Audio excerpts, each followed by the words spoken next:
I'm curious because I think we all deal with this. How do you handle the emotional toll that this takes on you? What are some of the tricks, if you will, or things you do to try to manage that? Well, I do a lot of reading. I'm an avid reader, and so that little downtime helps.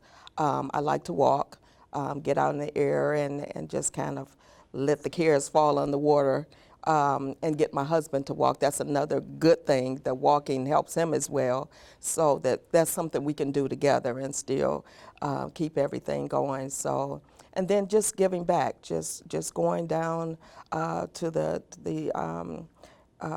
main campus and just helping out, going visiting patients, talking to them, listening to them, because a lot of times that's all they need is for someone to listen so that they know somebody cares, somebody understands, and that's a huge thing for a patient or a patient's family that is going through any type of transplant. Well, and it's great that you take the time to do that, because on top of everything else you're doing, that's a lot more, but it probably gives you rewards you wouldn't have otherwise. It so does. That's great. Yes. Dr. Schreiber, how about you? How do you manage? You've got a heavy responsibility as well here at Henry Ford and also at home.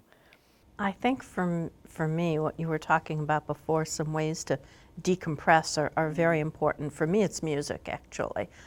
Classical music, other kinds of music, that really helps. And the other thing in our family, quite honestly, it's our dogs that help us all relax. We have the same. Yes. Absolutely. Well, I think in terms of my own experience, I have found that having a team and building a team that becomes our team to help my father when I can't, because with my schedule, sometimes I'm out of town. It's so important that I have that backup, and that includes my immediate family and sometimes friends and other people that will step in. I also call on Henry Ford at home. I have a wonderful home care nurse who takes care of my dad, particularly on those weeks when I'm away, and is there on a weekly basis just to check on him when I can't. So it's really fantastic. I think the other thing that I try to do is realize how lucky I am. Because it is truly a privilege to care for someone that you love. And on many days it's hard and it's demanding, but I hear the stories because of my close relationship with my father that my siblings don't get to because they live farther away. And so I probably know more about him. I have enjoyed getting to know him at a much deeper level, and that's been really quite a privilege in my life. So it's really wonderful. Yeah, that information is extremely valuable because they store so much.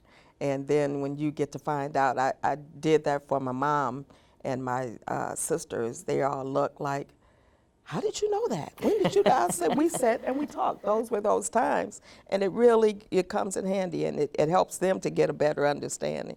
So that's absolutely invaluable. And sometimes it's just reflecting on kind of the profound nature of what we do as a caregiver. So anyway, thank you both so much for sharing today. I think you will help many of those who are listening to this with your own personal experiences, as well as to really utilize the resources that we're developing here at Henry Ford. The website, all of the things we're working on to improve not only the caregivers for our patients, but also the caregivers who are our employees. And we really want to just thank all of you. The role of a caregiver is incredibly valuable and so important in terms of the delivery of health care, and we very much appreciate what each caregiver does.